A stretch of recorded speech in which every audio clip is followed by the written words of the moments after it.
Nemirundi, this song has been here for years and years and years. And no, nebirala abantu bebayita mukubeera nga boogera ku buno obulwadde kukana kawo kakaleeta mukenenya. Man, there are some things, people who are infected, if they could undo whatever they did to get infected, they would. So obanga tonna bagenda kukebera ne bakonfaminga nti olina kawuka kaleeta mukenenya, mukwano be lucky kubanga n'abakalina tebalina gye baakagula. So kyonna ekyetagisa okubeera nga weekuuma kikole. Kale tuyingidde program sumula ennaku za mwezi ziri 4 olunaku lwa mukasa mwezi gwa Ntenvu mwaka 2024. We are closing off 2024. Welcome to the show. Tabula batudde ttaka basanga Nansana ku masita wamu ne Victoria School of Beauty be bateeka mu ssente okulanga tukuvuga paka ssaawa zibeera 3 tweyungeko tutandikire. Good morning.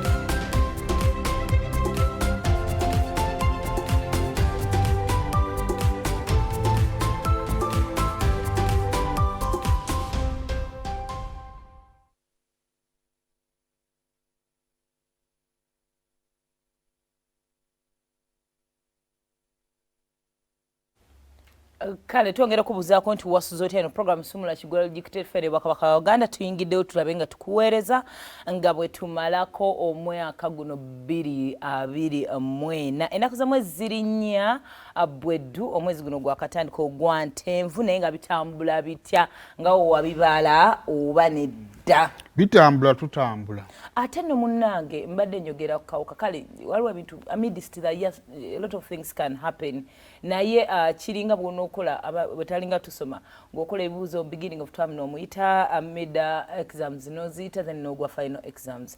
Imagine bannange omwaka ogujja okwekebeza nga akawuka kafuna mu December abawa byamasanyu abawa kweyagala abawa kukola buli kimu bati n'abaana b'empisa kabali bava ku baala kana kabala akali ku Entebbe Road ng'ovedde n'amasuba happy boys honga wano mwana wakalu ne wano nga wakalu badde empapa nenyimiriddemko n'olinya mu kyawakati nze bannaye saagala ate kudda omutima gusigaye guntwakidde era mpadde eddakiika zange 5 n'olaba n'okkakkana nenzikakkana ngenzi oli muluka zimpaakinze emabega nga zihuutinga ngamba yasaamirira ki Nemana ensimbula. Yeah, you can live your life, but live it only cautious, man. Yeah.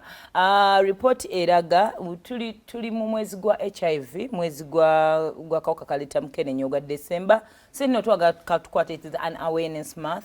Naye nga mwezi mugwa HIV. Mwezi guno twefumiitiriza bannaye. Era byebimu ne munagatta ebigambo mwezi gwa kusanyuka naye era gwa kujjukira gwa awareness gwa kawuka ka mukenenya. So kiri gy'oli. Ezimu ku report actually statistics ziraga abannayuganda 1.4 million we are living with HIV. Ate era report yemu eraga nti abantu 2,000 mu mwaka bafa akawuka kano akaleeta mukenenya. Report yes. Report yemu neraga nti ate kati abavubuka 308 be bakwatibwa abato naddala abaana ab'obuwala bakwatibwa kana akawuka kaleeta mukenenya. Iwe kasinga okwegirisa myaka 15 24 ku bwana buto. Yes. Kasinze kati okwegirisiza kakati ate report eraga nti kati ate condom use twabivaako baana babiviirako ddala bakoma ku AB kasavano ate no AB kuba yali tategeera like that there were innocent ate yalugamanga ebisi neta kyatujjukiza tulaba bulabi initiative yali ya mukulombizo wa ggwanga eri yafasited ye webapita n'obutawa PSC ne mama tokyatujjukiza bannayuganda tibakujjukiza kubanga kakati omwana omuto kati B1 wewali abantu abakulu omwana omuto alina kubeera ku bwava ku nadda ku C ne emyaka gya abstinence gyavuddeyo eri gye gyali ku 18 ne gikira paka ku myaka 12 kubanga kakati abakwatibwa akawuka batandikira ku myaka 15 kitegeeza abstinence yakka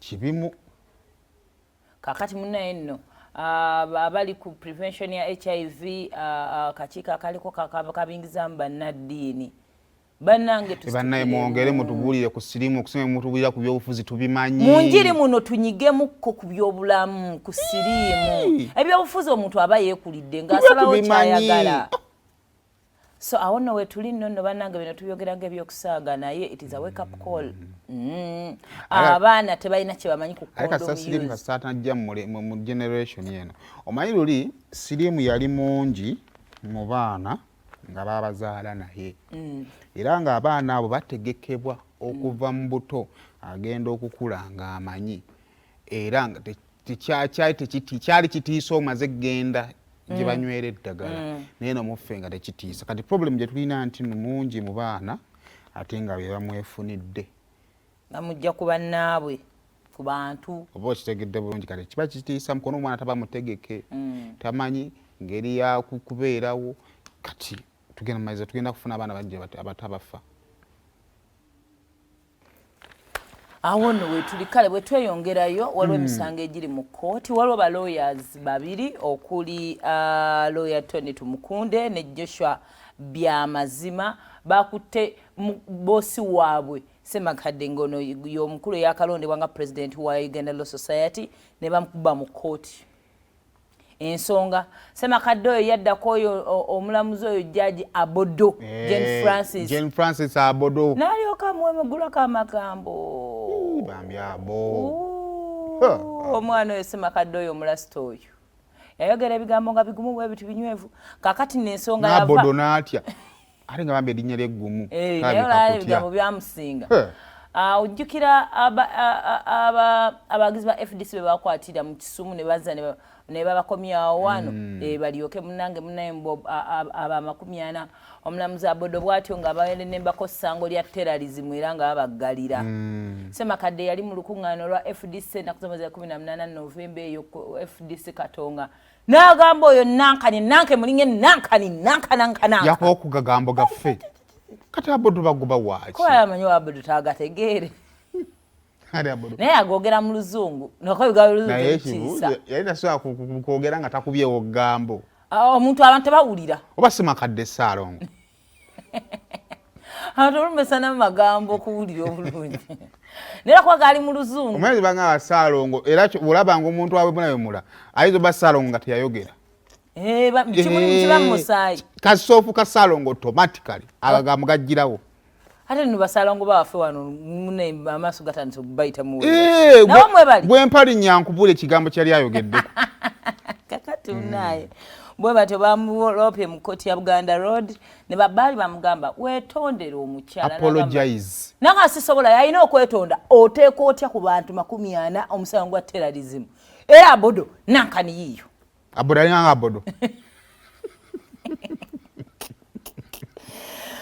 gwetaaga nno okulaako mu kkooti nga Ssemakadde abinyonyola ebigambo nkusasiddeko maama nga walaba naye wano wakyaliwo ebigambo ebipya balamuzi oli omukyala yani Nyanzi akali nolaba nti nalabako ku video y'omusango gwa Pasaka yanje ne bana abaana be bawere munemba nabo ekigambo kiba kigambo yanjira parapa n'antambula poropo ate kirungi mu kkooti bakkirizayo ennimi zonna kati avunulira omulamuzi ng'atandika mu Luganda luli olwaffe luli nagamba Katonda gwa nanvunula be papapapa nengamba weewo kkooti teri kukweka alabisa musango gwa Nyanzi n'ogwalukira Bashayija nga gwalimu ebigambo nalaba kwera n'ogwa Sefuko omulamuzi akwata ku ttama bw'ati nagamba kakavuma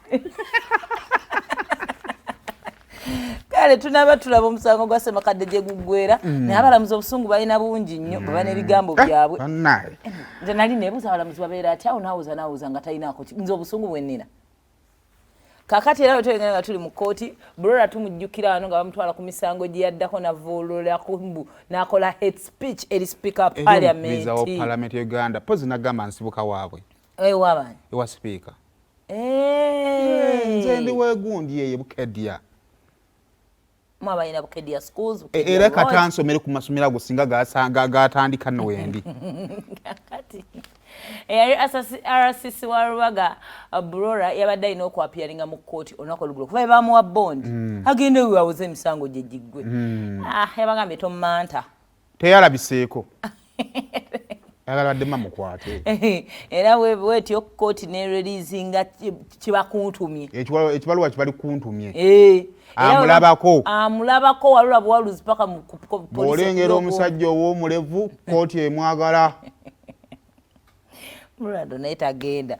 Byebyenna biri mu kooti. Kati bannange kimugaana okujja n'ayongera omukazi wa bwerere omuwa ebigambo. Bannange era anoonya wamwongerera. Kale kati awo nga tuvuddewo kakati amasomero mu Uganda tulina aga private n'aga gavumenti.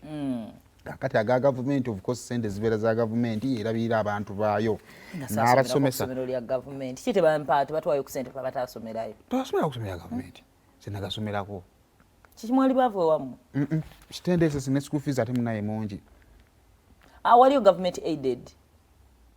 Ya government. Singa kintu kino. Ya government. Waliyo gana je mwambala pinki esati za pinki ne pale za kachi. Ya primary nalisomerako ko yali fuliri. Tamwemu nabakulembera. Mama nga naye mutabani batasobola kukulembera. Agari kijja kusoboka. Aba mu private ne basinga nzi. Kale kamanya amazima. Yagamba bano ngato ze zisingisiza bano. Babera balobedde ku ngato. Kakati omukulembeze w'eggwanga era minisita w'ebyenjigiriza yavuddeyo n'akubiriza abatandisi b'amasomero g'obwannannyini okulekeraawo okuhayalinga abasomesa okuva mu masomero ga gavumenti. Twabalina mu HSC. Kakati waliwo enkola amasomero g'obwannannyini gagenda mu masomero ga gavumenti ne gafunayo abasomesa baayo ne babafuna on a temporary basis tijangu otukubireko wano keeyo. Kubeekyeyo. Nga kiki kye baagala okwewala nti babeere ne staff nga tebagirinaako buvunaanyizibwa. Bwe tugenda mu Christmas tebajja bbawayo buhandout. Bw'atuuka ng'alina omukolo tebajja kwekomiitinga, tebaagala buvunaanyizibwa, tebaagala bba contract NSSF n'ebifaanaganako bwe bityo. Kakati mukulembeze w'eggwanga agamba nti ekisooka buli we hayalinga omusomesa ali mu gavumenti n'omuleete n'omu private jjukire n'akubayo bukubika eyo abaatisa bubaatisa. Ayeba n'olunaku ffe talina omusomesa nga asomesa jjukira ffe nga ajja olunaku lumu mu wiiki lumu oba bbiri. Omusajja ngeze ennaku ebbiri akubiramu emiggo za wiiki namba. Kakati agamba nti ekisooka eno mu private abasomesa abaana tagenda bbawa budde. Nene erijja dduka. Aye naye tabawadde budde. Kigenda okumaliza nga abaana batandise okukola obubi. Kakati bw'atyo n'akubiriza abatandisi b'amasomero ekisooka abasomesa mubawe contracts ezaabwe. Naye kati naffe awo tugenda okwebuuliza lwaki batuuka okukema omusomesa omujja muliri essomero babatereeze eri baleme wanka because you know what private schools do is kubawa kasente aba private schools era omukulembeze w'eggwanga kyayogedde ekituufu kiri nti nno beewala buvunaanyizibwa buli bwasasula misolo and all that ne bakimanya eri gavumenti ekimala and those are good teachers kyekiraga nti nno basomesa balungi eno babaleeta neno mu private ne bo ne babawa akasente akasala akalungi kati babasasula omusala baleme wanka kitegeera bulungi n'agamba ekyokubiri mbawe contracts oba ontegeera kisobola okuyamba abasomesa abo nabo okubeera nga bakola ki babeera bulungi oba ontegeera bulungi ekyokubiri ate mubakozesanga bulogo y'omuntu mwe ku liivu mbawe ku liivu kakati nabino balambye omukulembeze w'eggwanga era nga minisita w'ebyenjigiriza yabyogedde nga batongoza education dialogue eya proprietors and owners of private schools and institutions of learning era eno yabadde ku Green Hill Academy abadde awo embeera bwetyo bwe yatambudde so abatandina balina amasomero tutandikira awo mbeera efaanagana nga Mukama wange simulo